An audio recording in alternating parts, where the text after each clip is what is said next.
What's crack-a-lackin'? How you guys doing? It's good to see you again. Welcome. How's your week been? Mine's been all right, a bit groggy here and there. I guess the weather is still just dragging me down, but the sun is coming out. Thanks to you guys, we get to come out again. So today we talk about lighting. Now, lighting is one of those subjects that has a very wide and endless possibilities of 6 million ways to do a light. And most times when we talk lighting, we begin to go into like Hollywood settings and our mind just races seeing all the big setups and cranes and all these huge lights. Rule number one, reel yourself back to context. Focus on what you need to do for lighting. Again, in our case, we're talking about lighting for content creators. A basic talking head, getting a good exposure for stuff like this. So it's important to know that in those film sets, they need that kind of lighting because they're dealing with things on a larger scale. Focus on your own scale. Again, your limitations are going to be based on what you have in terms of your equipment and the space you're dealing with. So you don't need to think, oh my gosh, you need the biggest light. Fundamentally, all you need is one light. Somebody might say, well, I have lights in my house. In fact, I have more lights. So the more lights, the better, right? Like in this room, I have 1, 2, 3, and they're bright. So why won't I use them? Two main reasons. One, it's the quality of light. Now, while we have lights coming from really far from what we used to have in the 80s, and we have more consistent frequency in lights, sometimes you still find that the quality of the light is not just really perfect. It has maybe mixed ambiances, subtle things that you might not notice, but it just is not the kind of pure light that has the highest quality, which wouldn't really look good. Again, in a pinch, there's no law that says you can't use it. But since we're looking forward to becoming better creatives, using house lights that are just there really leads to a lot of issues. And that leads me to my second point, lack of control. There's no control when the light is fixed. Most lights are not dimmable. Even if you have dimmable lights, once you begin to dim certain lights, it affects the frequency of the light. You see some flickering at certain shutter speeds and all those kind of digital things that can crop up when you're using lights that you have no control over. Now, to show you the difference, I'm going to switch to my house lights and we'll compare it to this lighting setup, which we'll get more into and all the reason why it is the way it is. So switching from my video light setup to my house light in 3, 2, 1. I haven't changed the exposure in the camera or tried to bring the light up. With the house lights, again, the quality of the light it's almost like a greeny yellow cast. It's not a lot, but because I have an experience, I can see it. Plus, I have no power over that light, at least not physically. In post, I can try and shift some things, but it's not the most optical way to work. Also, in terms of the direction, the lights are where they are, one here, and one here. And while this one is trying to kick or give me a hair light, the other two are positioned in ways that are not necessarily complementing me, leaving a lot of shadows. I just get my forehead being lit, and then all this stuff is just kind of dark because it's not controlled.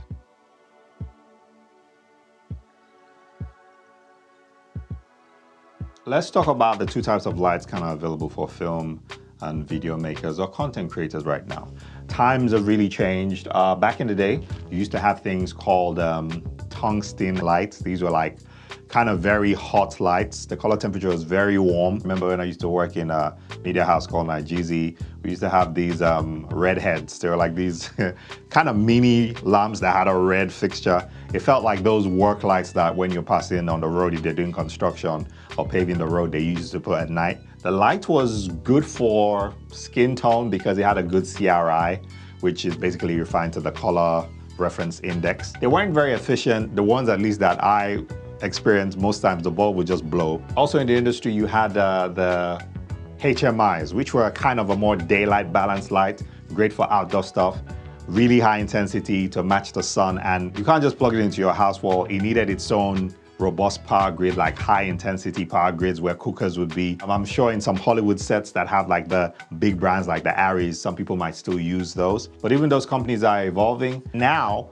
we have LED technology, and LED covers all your lighting needs. Now we have companies like Aperture who are doing like really good high-end professional or prosumer stuff, and even their Amaran department, which is more geared towards content creators like you and me. So the two main formats that you're gonna see now are COB lights and LED panel lights. COB lights are kind of a cluster of LED chips within like a small circumference. And that, while it might look small to your eye, it gives a higher intensity.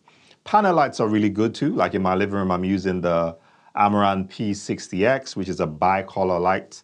And they're really cool to do simple things like video lights, but the intensity is sometimes not as strong. The positivities with a COB light is you get to diffuse it because it has a high intensity and you can put like a softbox on it, and that softbox now creates a bigger source using that intense light and spreads it around. Not to say you cannot diffuse LED panels as well. In fact, it's always good if you can find a softbox. Most of the lights that are panels also come with their own softbox. If you have one that doesn't have a softbox, all you need to probably do is get like a shower curtain type material and drape it over, use some clamps or maybe duct tape to hold it, you know, in a pinch, and you should be able to get soft light from it. But the point is the lights that are available now are actually enough and adequate for you to get what you need to get as a content creator. Most LED lights like the one I'm using, which is the G200 from Zhiyun, I think ranges from a 2700 Kelvin to a 6500 Kelvin. Kelvin is the unit to measure color temperature. It's just like with your natural light, for example, the sun around maybe 5, 6 a.m. is going to have a bluer tint. And then as the day goes by, maybe early morning around 8, it gets warmer. This can vary due to weather, where you are, and just how your eye transmits the sun. But in general, the visual spectrum of light is going to be seen between most of that range. So what they've done is with these lights, it just gives you the ability to change the color temperature depending on what you're trying to match or what kind of feel you're trying to get. There's also now RGB lights, which refers to red, green, and blue. That kind of runs across the visible color spectrum from red to green to blue, but everything in between. And that has its own uses. We'll show some demonstrations of that. I actually have some of them in my room now that I just kind of feel lights to just, you know, kind of give like an ambient kind of thing. When I edit, I don't use the house lights. I like to just use my fill lights, the light from the screen, and a little top light on the screen, which is kind of a monitor light to minimize the stress on my eyes. But in terms of key light, you just need a simple COB light or panel that is bicolored, and then you can work that. So to showcase that well, we need to turn the lights off. Turn the lights off. Turn the lights off.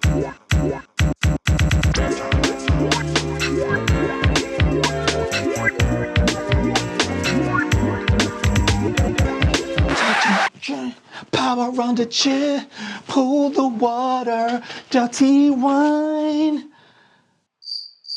Yeah. All right, get serious, Dennis. You know you like J-Lo too anyway. Okay, cool. So let's do some illustrations. We have our practical light, which is a lamp on our right, adding feel and kind of its own ambient. It looks pretty, right? That's what practicals are for. It's kind of nice. It's something that lives in your room. Next, we put on our other feel lights. These are some 2 small pocket lights. And also we have on the left under the table, the Obium tube lights, which are also adding their feel. And now we put on our key light, which is coming from our left, 45 degrees up, pointing down. And that gives us a nice key with no complications. That's really all you need. There's something unique happening here, which is basically a roll off from the left to the right. And then you see that shadow. And this is what we call the Rembrandt lighting. Basically, it's the artist Rembrandt style of painting where he leaves this little shadow rolling off and you get like a little mini triangle, generally opposite from where the source of the light is. It's a creative choice. There's no law that says you have to light like that. If you feel that the shadows are too much, you can use something like a bounce board as illustrated here, where you're basically bouncing some light back into some of that shadow. The reverse is also true. You can use a flag or darker material, and what that does is it accentuates that shadow and stops light spilling even more. Next up is the hair light and kicker light. This just takes things a step further by adding more depth in the shot with a hard light.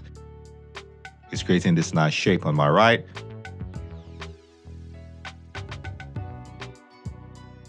That's it on. We can put it off, and that's it on. These are all just the subtle things that you don't see, but they're doing something amazing, so it's good practice. Back to our key light. As we can see, it's on a softbox, and it has something called a grid. That's the net-looking thing. What that does is it just stops the light spilling everywhere and creates more directionality. Like now my walls are all washed out, but with the grid, you're gonna see on the left, with the grid, more control, less spillage. On the right, it's a bit all over. Same thing on our right kicker light. There's a little grid there with its own mini softbox. And all that just helps to stop the light from just spilling everywhere while still doing what it needs to do with the shape.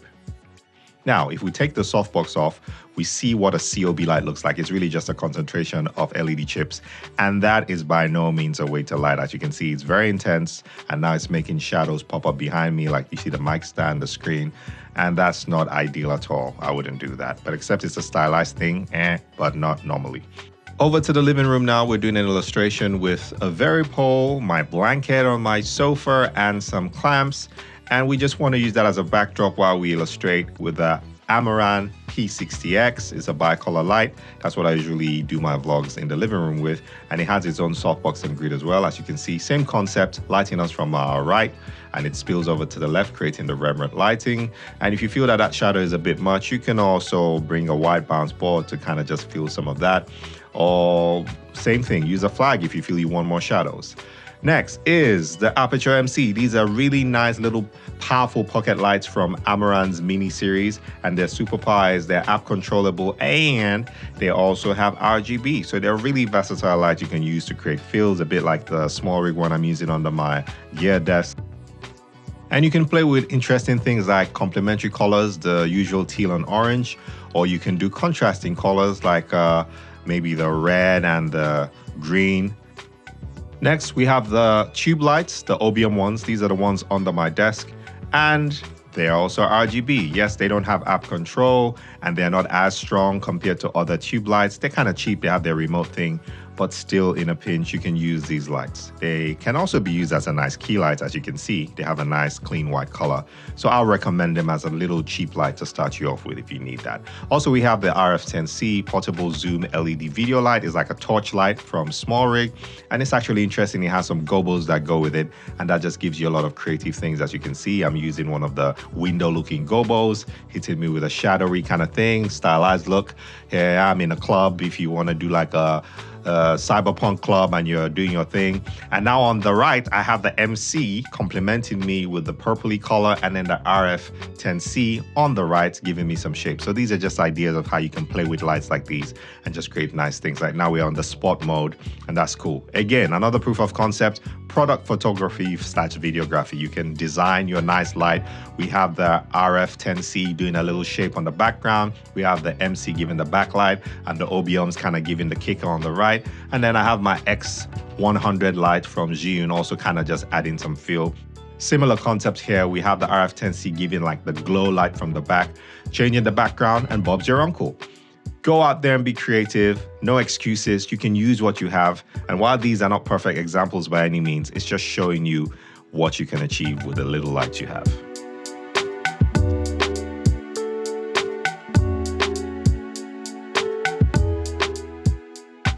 I thought I'd catch the last sunset and use this time to get some fresh air while we do some conclusions.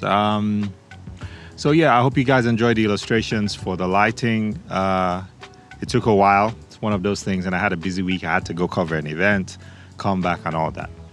But in a nutshell, the principle is the same. As illustrated, you need one light. And then all the other stuff is really just extras, like the kicker light that I showed and demonstrated. Intent is important. Know what you need to achieve and know what your setup requires, and just invest with that kind of context so that you don't just end up buying stuff. For example, the SmallRig torch thing, the R10C, I actually bought recently because I was thinking of a session I need to do where I'm basically performing like a live set. So when I thought about that, I was thinking what would be nice is to have like a light that just creates some kind of a kicker or kind of like a spot. And again, I have a very small studio, as you can see. So for my context, that light is enough. That light is not for you lighting an auditorium of 500 people or doing a stage play. It's not really for that. It's really for small spaces.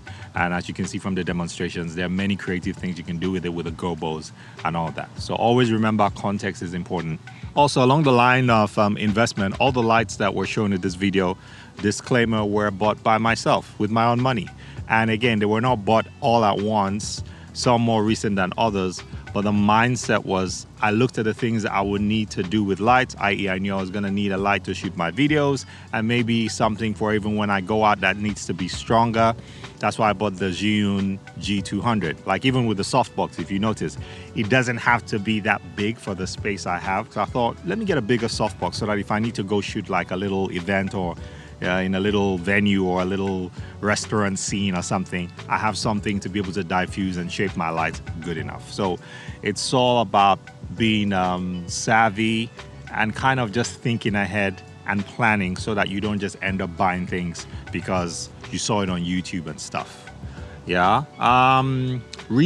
Two good resources I can recommend for you. There's a guy called Rob Ellis. I'll put a card for him on the left. Rob Ellis is one of those guys that breaks things down intricately. He does slightly more advanced lighting, but also deals with some basic stuff. So I'm sure if you check his channel, you see something basic to a more graduated lighting for film and stuff, but it's very educative. Also, I mean, there are loads of stuff on YouTube already, but there's also Studio Binders. There's a dog barking. They really break down stuff for camera, lenses, blocking, and also they touch on some lights. So I'll also leave a card for that for you guys. But in general, it's all accessible now. You just need to go out there and be creative. I hope this video has been beneficial to you. If it has, please like, subscribe, and share. And I'll see you on the next one. Peace out.